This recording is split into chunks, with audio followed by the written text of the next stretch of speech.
فقرة جديدة عم بتطل عليكم مع أفضل الماركات مبيعاً ماركة ديلونجي. هيدي الفقرة بنتوجه فيها لكل محبي القهوة. طبعاً محبي القهوة ما بيصدقوا إنه هن بيصرفوا مبالغ كتير كبيرة على القهوة. اليوم بنحب نقول لكل الاشخاص اللي عم يتابعونا عم نقدم لكم اليوم كوفي ماشين من الماركه الايطاليه الشهيره ديلونجي. هي الماركه اللي هي تعتبر رقم واحد بالاسواق مثل ما عم تشوفوا سوا على الشاشه. عم نحكي عن براند تاسس عام 1902، يعني له اكثر من 117 سنه بالعالم. تاسس وهو يعتبر رقم واحد بالعالم. تخيلي انه طبعا ديلونجي الكوفي ماشين تبعها هي تحتل اكثر من نص السوق حول العالم. فقرة عن جد غير شكل، ريحة القهوة اللي موجودة حوالينا قد ايه بتشهي.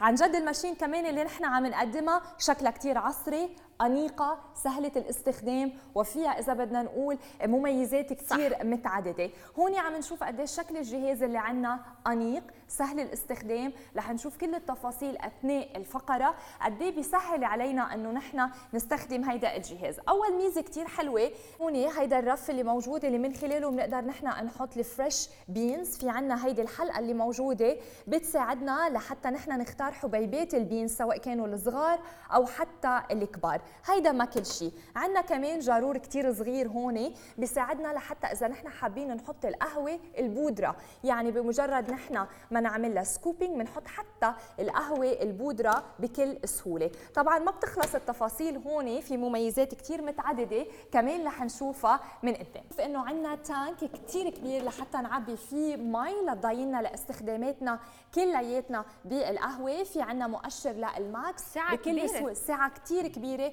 مثل ما انت قلتي. مجرد نحن ما نفتحها ونسحب هيدي الصينيه، في عنا هيدا الكونتينر اللي بتترسب فيه كل القهوه من بعد ما تتحمص وينشغل عليها، وهيدا التري خاص لتصفيه اذا بدنا نقول المي. سهله التنظيف جدا.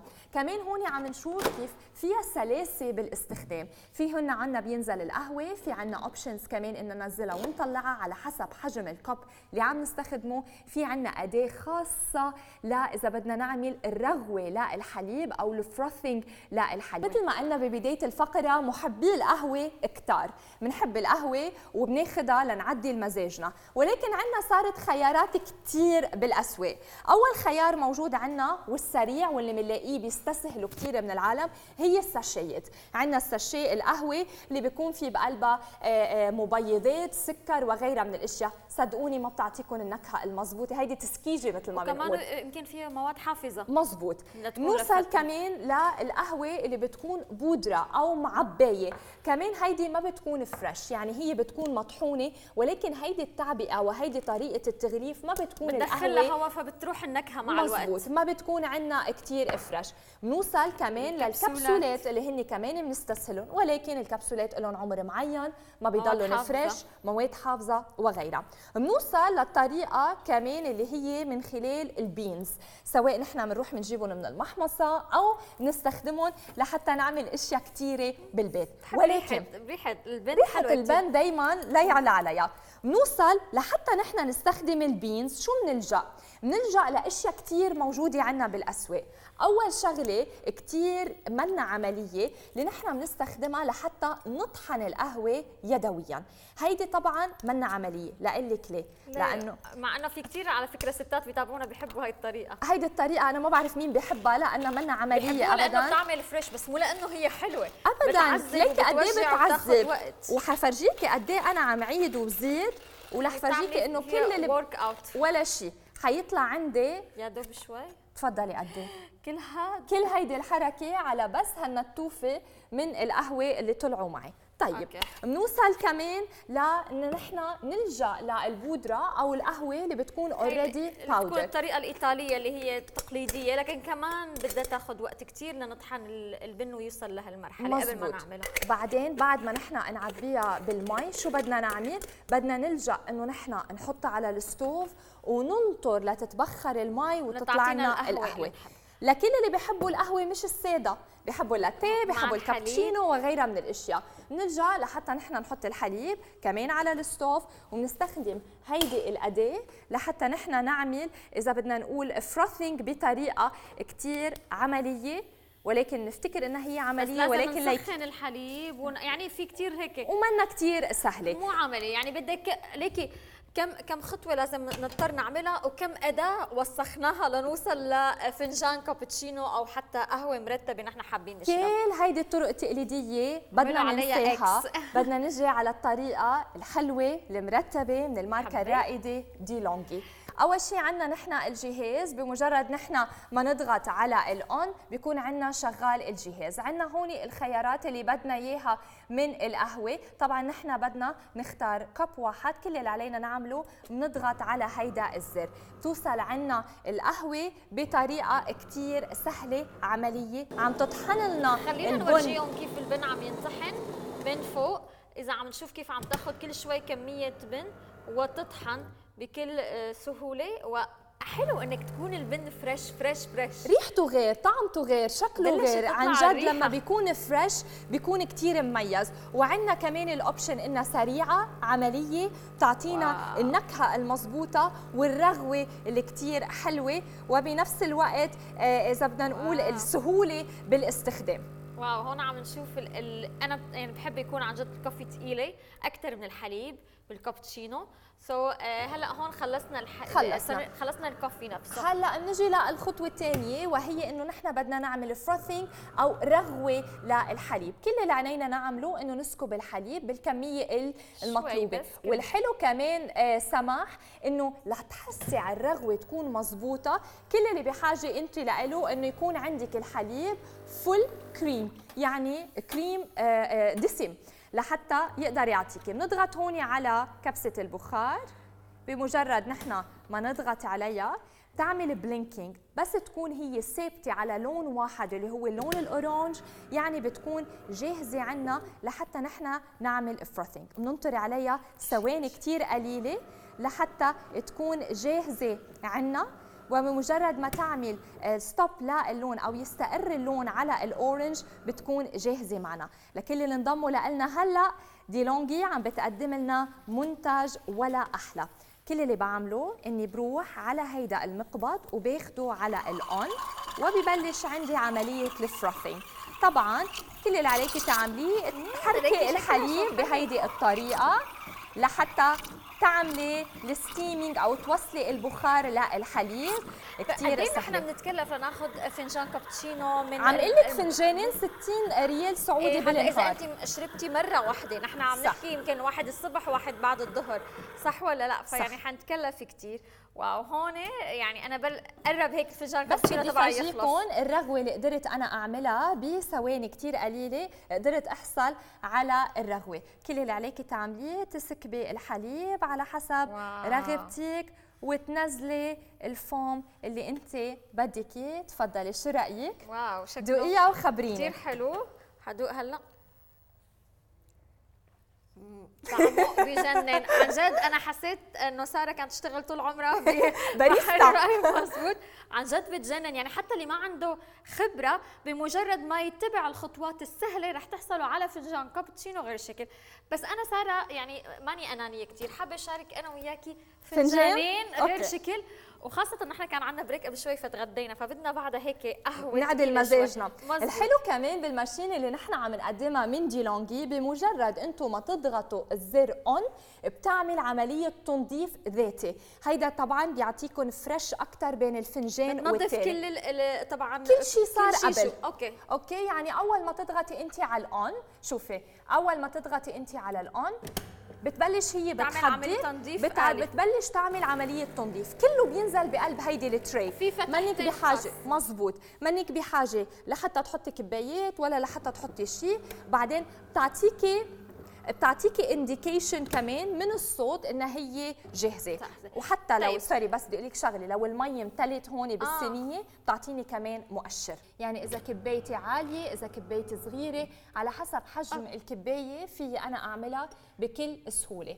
هون في احط انا الكبايتين، بضغط على الزر اوكي، بضغط على هون الزر للفنجانات. على الزر للفنجانات وبتكون جاهزه عندي. انت اخترتي لي هون ما يكون في كثير، واخترنا كمان البن يكون وسط. مزبوط، تركيزه متوسط. مزبوط. يعني انا عم بحكي عن قهوه بروفيشنال كانكم رايحين تاخذوها من اي شوب خاص للكوفي الايطاليه الاصليه، صح. لكن بقلب بيتكم، بقلب مكتبكم، بمطبخكم، صار عندكم قالب بروفيشنال. نحن ما عم نحكي عن بودره، ما عم نحكي عن شيء في مواد حافظه او كبسولات ما بنعرف قد ايه مدتها او صارت اكسبايرد.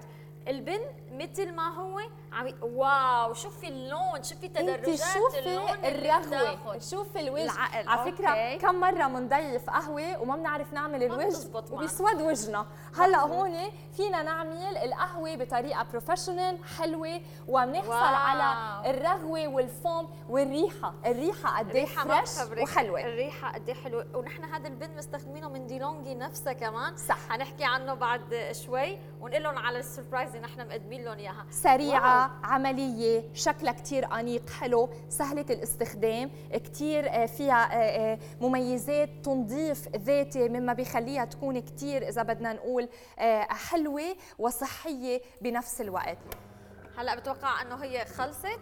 صار وقت انه نحن ناخذ القهوه تبعنا وندوقها ونشوف. شوف اللون، ما احلى. شوف اللون قد ايه كثير حلو. التركيز والرغوه اللي عامله. وهون ساره قولي لي شو رايك بالقهوه؟ موزونه، طيبه، غير شكل، والوجه احلى شيء عن جد غير شكل. عن جد يعني بروفيشنال ماشين، وكمان بنفس الوقت سمارت، ذكيه، بتعرف انتم شو بتحبوا بتظبط لكم التركيز تبعكم. هلا نجي للمحبي القهوه ولكن اللي بيحبوها مع اذا بدنا نقول تويست مختلف، مع هيك اضافات نكهات جديده ومختلفه. عم نشوف كثير بنروح على القهاوي بنسمع بكراميل لاتيه، بنسمع ببيري لاتيه. بفكر حالي انه ما بعرف اعملها، ما فيني اعملها بالبيت، ولكن موضوع كثير سهل. اول شيء عندك النكهه اللي انت بدك اياها، لنفترض كراميل. كل اللي عليك تعمليه خطوات كثير صغيره. عندك هيدا الكوب، بتقومي بإضافة كتير صغيرة، شط صغير. انت كيف بدك كراميل زيادة؟ دلعك دلعيني شوي. هيدا هون ححط لك كراميل زيادة. واو. بعدين من خطوة الثانية بنحط القهوة، ومن بعدها بنضيف الحليب. نرجع ولا اسهل القهوه. خلينا نورجيهم كمان كيف القهوه فريش. نشوف هي الحبات اللي هي فريش قد ايه عن جد حلو، انه دغري عم تنطحن ومباشره على فنجانك. وهون كمان حنشوف نحن عم نشغلها كيف حتنسحب حبات البن وتنطحن. هون بدنا نخفف شوي الكميه اللي نحن بدنا اياها من القهوه، لانه بدنا نكهه الكراميل تكون ظاهره اكثر. بنضغط على السنجل لانه نحن بحاجه لمعيار واحد، بننطر الماشين تعمل لنا النكهه. شوفي كيف عم تنزل الحبيبات من البينز او الكوفي بينز، قد ايه بتساعدنا لحتى فريشلي اون سبوت هلا عم تطحن لك القهوه. واو، هي احلى شيء انه انتم عم تاخذوا طبعا سواء ببيتكم، بمكتبكم، بالصالون، باي مكان خاص فيكم. نحن عم نشوف طبعا البن عم ينطحن وعم يوصل لفنجانكم فريش سخن.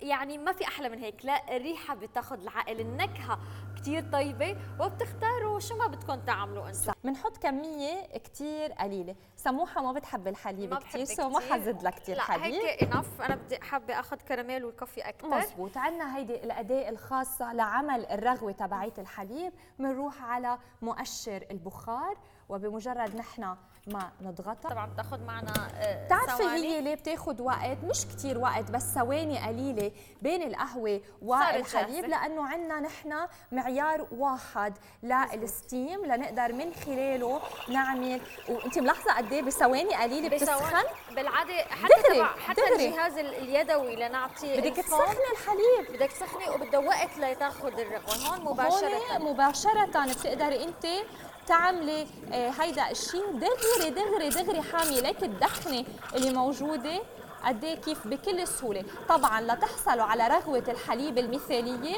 بننصحكم انكم تاخذوا الحليب كامل الدسم. الخيار لإلك قد ايه بدك انت تكون عندك الفروثينج على حسب رغبتك بالرغوه. ليكي هون الرغوه عندنا اذا بنشوفها على الكاميرا بنشوف قد ايه الرغوه طالعه عنا كثيره. هلا في كمان صار في ناس بيحطوا الرغوه بس مزبوط مباشره مثل هيك. بعد شوف بشوف انا هيك يعني بعض المحلات بيعملوا الرغوه، هي صارت كراميل لاتيه مثل ما لكم شايفين. فيني حركها انا لاعمل الكراميل من تحت لحتى تحصلي على نكهه الكراميل اكثر. حدوق. شفتي قد ايه الفوم؟ قد ايه الفوم كثير حلوه، قد ايه الرغوه بتطلع معكم عن جد بروفيشنال ماشين بتجنن. طيبه تاخذ العقل، ما بعرف شو بدي اوصفها، عن جد كثير كثير طيبه. كاني عن جد شاريتها فريش من كافي، لكن اكيد مينيموم رح ادفع 30 ريال سعودي صح لهذا الكوب، وكمان يعني اذا بدي اجيبه دبل حادفع اكثر. لكن عن جد ثانك يو لك ساره، وثانك يو لديلونج اللي اعطاني هيدا اكيد المشروب الغير شكل. مثل ما ذكرتي سماح، نحن اذا بنلجا لنشتري هيدي المشروبات من اذا بدنا نقول الكوفي شوبس، خلونا نشوف الاسعار اللي بتكون موجوده قدامكم على الشاشه. عندنا هون عم نشوف الكابتشينو بكلفنا 23 ريال سعودي، عندنا استهلاك اليومي للقهوه من 3 ل 25 بكلفنا 75 ريال سعودي، الاستهلاك الشهري للقهوه 2250 ريال سعودي، الاستهلاك السنوي ما عم صدق 27,000 ريال سعودي.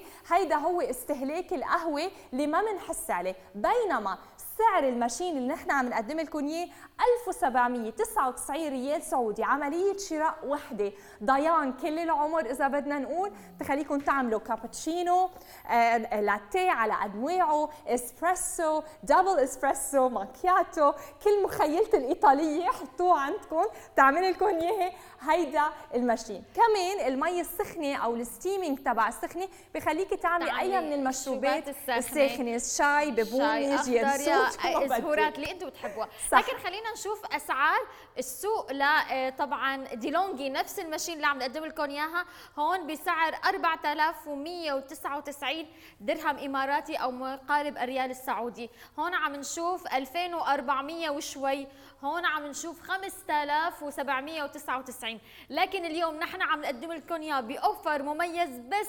1799 ريال سعودي، ومع هديه رائعه بقيمه 69 ريال سعودي اللي نكهتها كثير حلوه وكثير طيبه. كل اللي عليكم تعملوه لكل الاشخاص اللي عم بيتابعونا، لكل محبي القهوه، استغلوا هيدي الفرصه واتصلوا فينا على الارقام الظاهره قدامكم على الشاشه. لكل عم بيتابعنا من دول الخليج فيكم تتواصلوا معنا عبر الواتساب.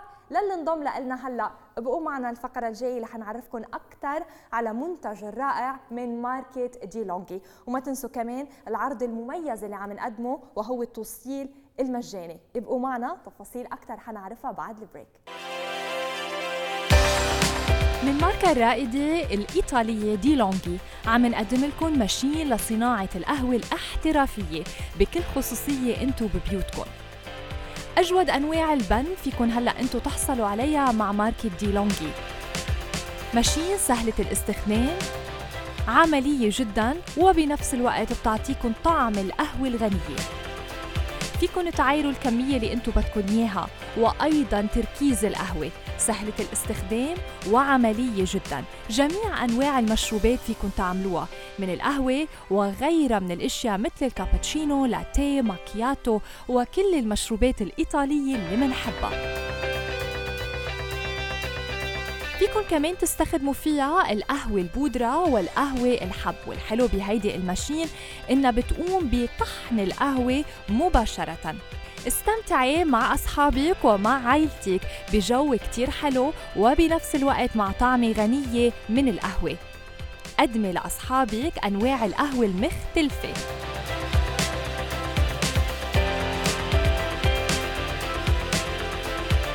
مع جهاز ديلونجي لصناعة القهوة رح توفروا 847 ريال سعودي، ورح تحصلوا على هدية حبوب القهوة بقيمة 69 ريال سعودي. يعني حصرياً على شاشتنا توصيل مجاني بس بسعر 1799 ريال سعودي. ديلونجي كوفي ميكر حصرياً على شاشتنا. مكفين معكم هيدي الفقرة الخاصة مع ماركة ديلونجي، الماركة الرائدة، وهيدي الماركة عم بتقدم لنا بهيدي الفقرة الخاصة ماشين خاصة لصناعة القهوة، ولكن مش أي ماشين، عم نحكي على مستوى عالي، على جودة عالية من القهوة. جهاز جدا أنيق، جدا عملي، بقلبه مميزات متعددة لحتى تنقل إذا بدنا نقول القهوة البروفيشنال من المقاهي اللي نحن بنحبها لعندكم ببيوتكم بكل خصوصية. الميزة الحلوة ليه عم نضلنا نقول فريش؟ لأنه حبيبات القهوة موجودة فوق، بتتحمص إذا بدنا نقول هي بتكون محمصة، بتنطحن مباشرة عند اختيارك للمشروب. نحن هلا بدنا نعمل الكابتشينو المحبب كتير عند الصبايا، كل اللي علينا نعمله نختار نحن كوب واحد، نختار معيار القهوة اللي نحن بدنا إياه، بنخفف القهوة شوي، وهون عم نشوف قد ايه تركيز القهوة اللي انت بدك اياه. بمجرد ما نضغط على زودي لي القهوة شوي. تكرم عينك، عملتها الماكس. اوكي، بس لحتى تحصلي على النكهه المضبوطه بنصحك انك تخليها على هيدا المؤشر. اوكي ما بدك قهوه مضبوطه، اتركي الباقي علي.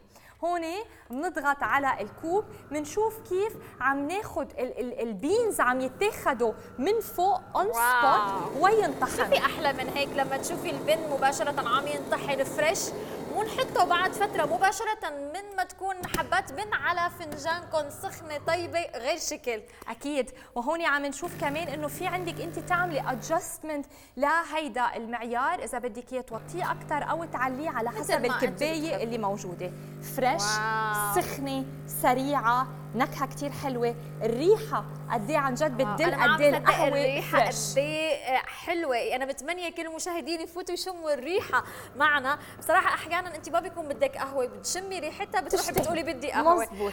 فاحلى من انه يكون عندنا. شوفي قد ايه رغوه القهوه كثير حلوه، قد ايه الليرنج تبع القهوه كثير حلو، درجات القهوه كمان كيف طالعه مميزه.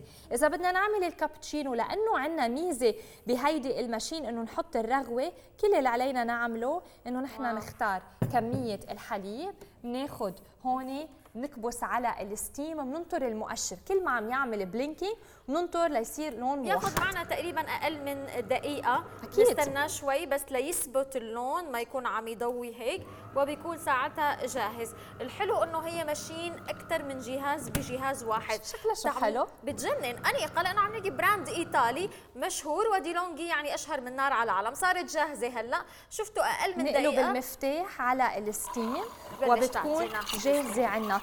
على فكره دغري الستيم بينزل، يعني ثواني كثير قليله سخنت المي. يس، عن قوه لجهاز بروفيشنال، جهاز ايطالي. وهون عم نشوف عم نعمل الرغوه بكل سهوله. جهاز 2 بواحد، 3 بواحد، 5 بواحد، يعمل بتعرفي لتحصلي على رغوه وفروثينج كثير حلو، كل اللي عليك تعمليه يفضل انك تستخدميه بالحليب الفول كريم، يعني كامل الدسم. واو، يعني عم نشوف هيدا طبعا الجهاز اللي عم نقدم لكم اياه اليوم من ماركت ديلونجي بسعر جدا تنافسي، سعر 1799 ريال سعودي. انا كنت بدي اعمل لك فوم غير شكل، بس لانه الوقت عم بيداهمنا فينا نحط الفوم حتى مباشره ونعمل الشكل. هون اذا حابين تضيفوا حليب، اذا بدكم ما بتضيفوا حليب فيكم تحطوا الفوم مباشره هيك بهيدي الطريقه مثل ما انتم بتحبوا. طبعا كل شخص هو ورغبته كيف حابب يعمل. واو، شكله بجنن. قد ايه الكابتشينو حلو، قد ايه الفوم كثير مركز، وقد ايه رغوه من فوق كمان غير شكل. شوفوا شو حلو ليكو. بس مو ساره اللي بتعرف تعمل كوفي، الماشين هي علمتها كيف تعمل. يعني انت بس هو ما اختلفنا، يعني كمان الواحد بيضلوا بيعمل لمساته، انه قد ايه بيختار. لا، لمساتك كثير حلوه.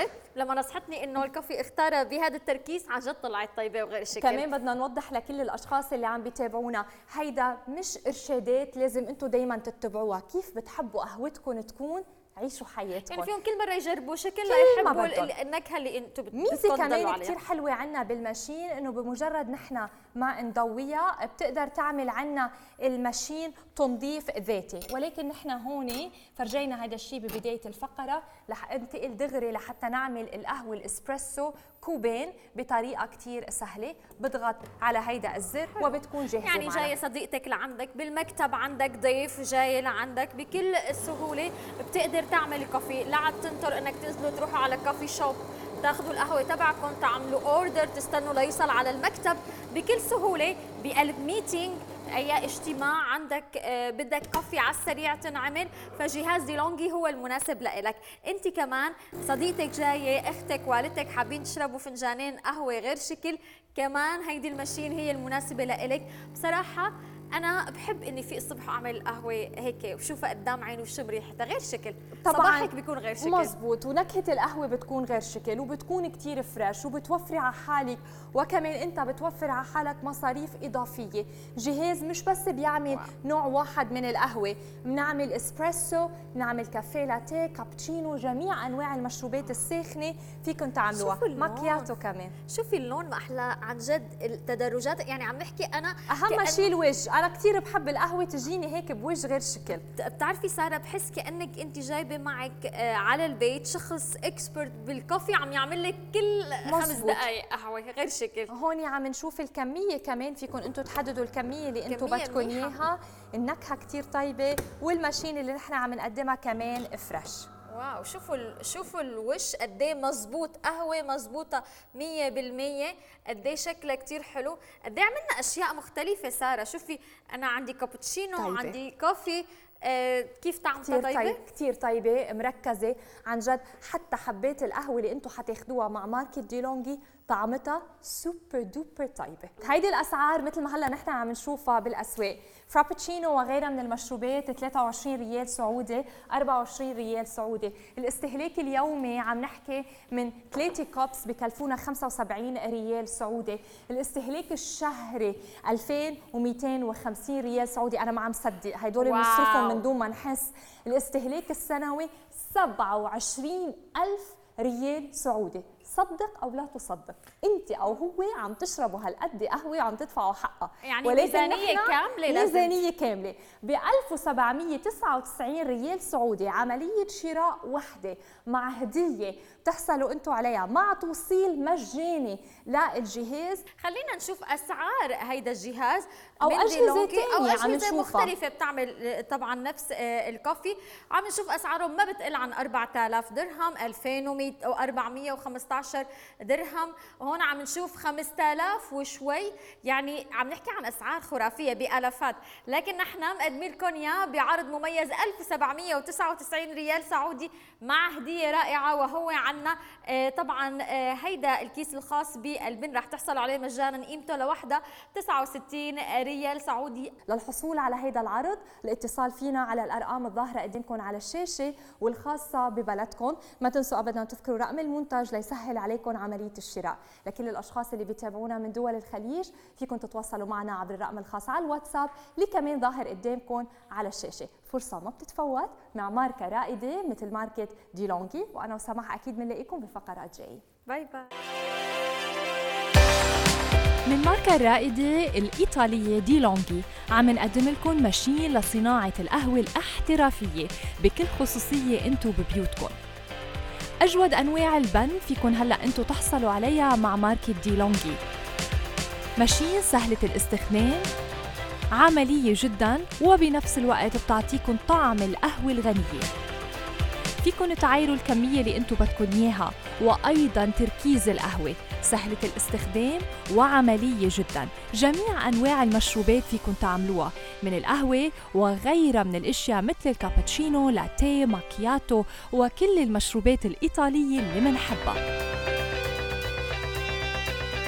فيكن كمان تستخدموا فيها القهوة البودرة والقهوة الحب. والحلو بهيدي الماشين إنها بتقوم بطحن القهوة مباشرة. استمتعي مع أصحابك ومع عائلتك بجو كتير حلو، وبنفس الوقت مع طعمة غنية من القهوة. قدمي لأصحابك أنواع القهوة المختلفة.